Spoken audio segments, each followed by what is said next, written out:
Yogita for a kind introduction, and thank you Dr. Benin for this wonderful conference and allowing us all to be here this Sunday morning. Sunday mornings, the lazy mornings. The lazy mornings have been replaced by the bashing mornings, the academic sessions running back to back. Sundays are also known to have a very cheat diets and cheat days, and I think the evenings have also been absolutely ruined after listening to all the diets and obesity talks early morning. Probably we will have to have all the courage to get back to our cheat diets today. I don't know whether we do or we don't. So just following the pattern, I will again be talking on obesity and leptin and the role of leptin and insulin before exercise. As of the topic goes, probably you will find it a little away from the topic given, because actually there was not much literature exactly about leptin before exercise, but leptin during exercise or after exercise. So let's see what we can make out of the topic. So what you can see is a beautiful framework, a well-designed beauty and figure. So is it all about leptin and insulin? So let's put the pieces together. What about the leptin or the gut or the brain? What is the role? What is the chemistry and what is the physiology? So beginning with few interesting cases and the various different scenarios which come across every day. So this is a young girl trying to get married and trying to lose weight. She's a foodie and she has always been a foodie, belonging to a rich class of family with no medical history. So she is not able to lose weight. Another lady, a little on the older side of her age, postmenopausal, with a regular exercise plans, but still not able to lose weight. So it is menopausal phase of life maybe. Another lady, she has been divorced and is in depression and not finding time or not finding enough energies left to lose weight. Now this is a gym freak, losing weight, hitting the gym floor every day, but still you will find that the BMI is on the higher side. So is the BMI cheating her or cheating all of us? Is BMI the right method to find out the weight status, as we've been talking since morning? Another look at the scenario of BMI. Is it really the BMI that matters when we compare our very own Dr. Yagnik with his roommate when they were young? And you find that the same BMI, 22.3, but the body fat percentage is significantly different. A lady post-delivery, postpartum, put on a lot of weight because of the over-pampered attitude of Indian families. So do you think she is not losing weight because of the food, or will she be able to lose weight soon? A childhood obesity, another big challenge. Children coming to your clinic with overweight attitudes, overfed, overpampered, and they say that it runs in the family. And probably you want to say that no, it is just that no one runs in the family. So childhood obesity is another big challenge. And do you think the game is as simple as we always taught and as we always speak in our clinics, that weight loss is just the equivalent of weight intake and the energy intake and the energy expenditure? Is it really that simple? So what controls our appetite? Do we control our appetites or our appetites control us? If we are the controllers, then how the things go so wrong? And if the things really go so wrong, and if we are really taking good control, what is it that is making the things go wrong? So if we look at the energy balance, the feedback system, you will find that it is not only the energy intake and the energy expenditure, but there are multiple players which are playing the game. You will have hormones like leptin, insulin, adrenal steroids. All these are making you say that yes, I am full. But at the same time, there are hormones like ghrelin, the neuropeptide Y, the PYY, the CCK, and the vagus nerve, which are always ready to tell you, no, I'm hungry. And what am I hungry for? I'm always hungry. The reward system says I'm always hungry for high calorie food.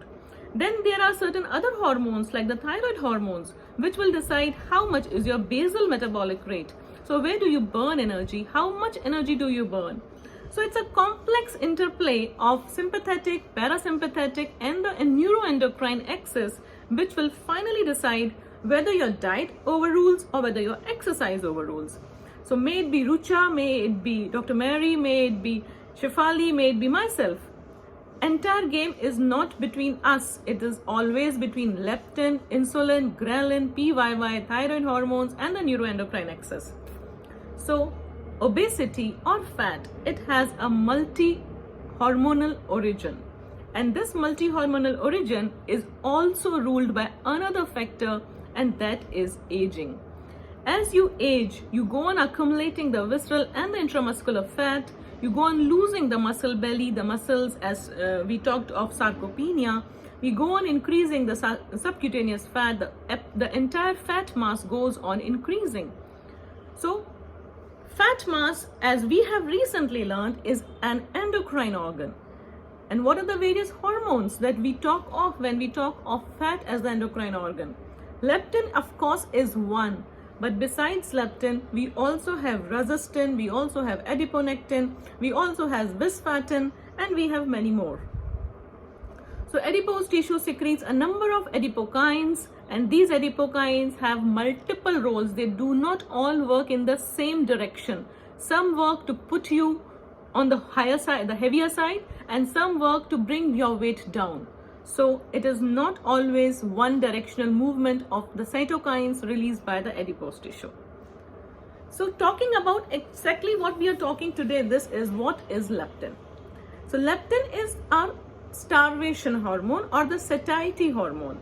Leptin is the hormone which goes to the brain and says, stop eating, I am full. So leptin regulates the body energy homeostasis. It decides when we stop eating. So it decides how much is the stored energy, how do we spend it. It also plays a role in fertility and immune functions. Initially, if you go back, you will find there were three theories which really evolved. One said there is some thermoregulation. So just like thermostat, we have adipostat. Then there was a glucostatic theory, and then there was a lipostatic theory. And in all the three theories, there evolved a factor. And what was that factor which was playing the role? It was the leptin. And this leptin went to the hypothalamus, the ventromedial hypothalamus, and told the brain, how did it speak? It does not speak, of course.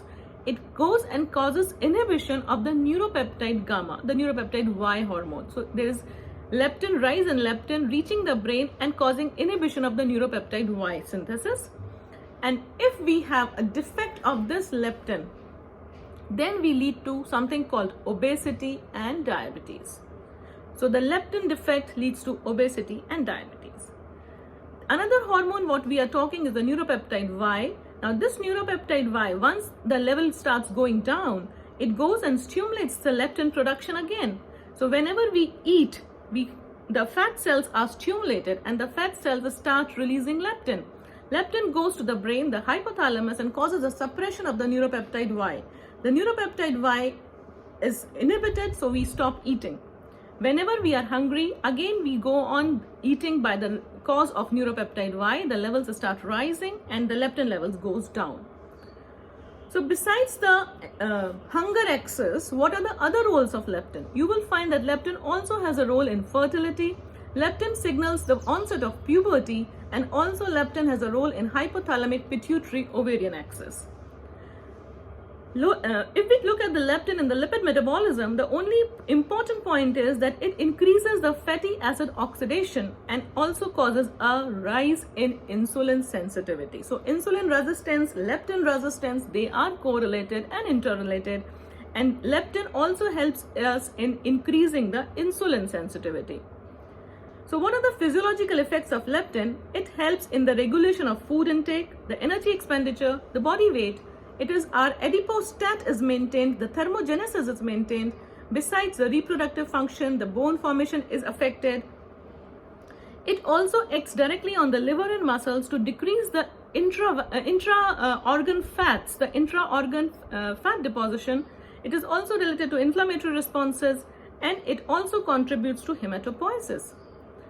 If we look at this axis, if suppose we have a fat cell mass which is on the lower side, the leptin levels are lower side, we feel hungry. And when we feel hungry, the lower level of leptin activates the neuropeptide Y. The neuropeptide Y levels rise, the agouti related protein expression also rises, and that causes a rise in the neuropeptide Y, and it causes a rise in agouti related peptide, and we start eating. And once we start eating, we go on putting weight. On the other axis, if you find that there is increase in fat cell mass, just the reverse axis happens. So this is how leptin controls weight and weight loss. These are major studies have been conducted so far either on rats. So there is a difference in humans and rats, of course. So there are certain common factors like feeding, the steroids, the insulin. They all make and of course the obesity, that is fat. All these are the factors which make your leptin levels go high. Whereas fasting has a negative effect and it suppresses the leptin. So with this background, we have to decide now the topic that what is the role of exercise. So this we have started that neuropeptide Y and leptin are interrelated by a feedback loop. So as we eat, the leptin levels rises, the message goes to the brain that we are full, and the neuropeptide Y level starts going down. How is obesity and leptin related? Again, you will have a very interesting concept here that as the leptin levels are rising, we start feeling full. That's a satiety hormone, and we stop eating.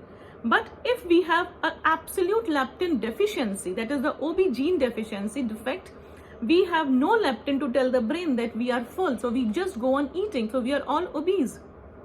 At the same time, if we have a very high level of leptin, that is leptin resistance. So central leptin resistance also does not allow the brain to listen to leptin. So the leptin stops talking to brain and we just go on eating. So there are two concepts. One is no leptin and one is very high leptin. No leptin or leptin deficiency also makes us obese, and a very high level of leptin or leptin resistance also makes us obese. So there is hypothalamic insensitivity to leptin, and that is what we are facing today. That is the fundamental mechanism of obesity, that is leptin resistance.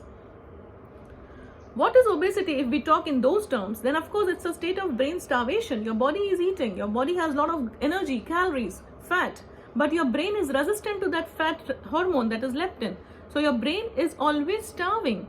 Your brain is still starved.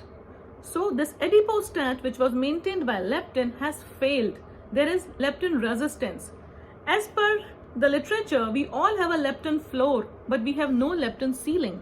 That means that leptin can go to any level. It can rise to any level, and it goes on rising. So there is leptin resistance. It goes on rising, just like hyperinsulinemia. We have hyperleptinemia, and we are not responding. Our brains are not responding, and we are just overeating, bypassing the signals, and we are just putting on weight.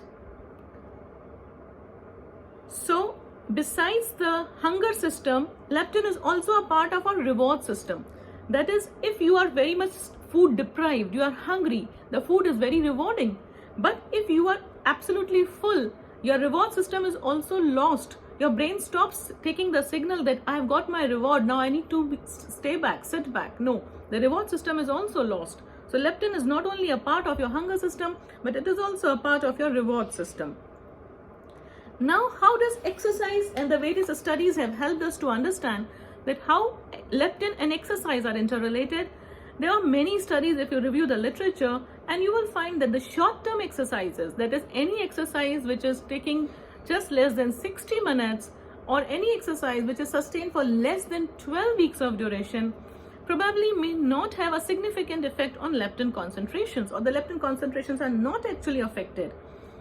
The reduction in leptin which is seen in these studies have been attributed more to circadian rhythms or to the hemo concentrations.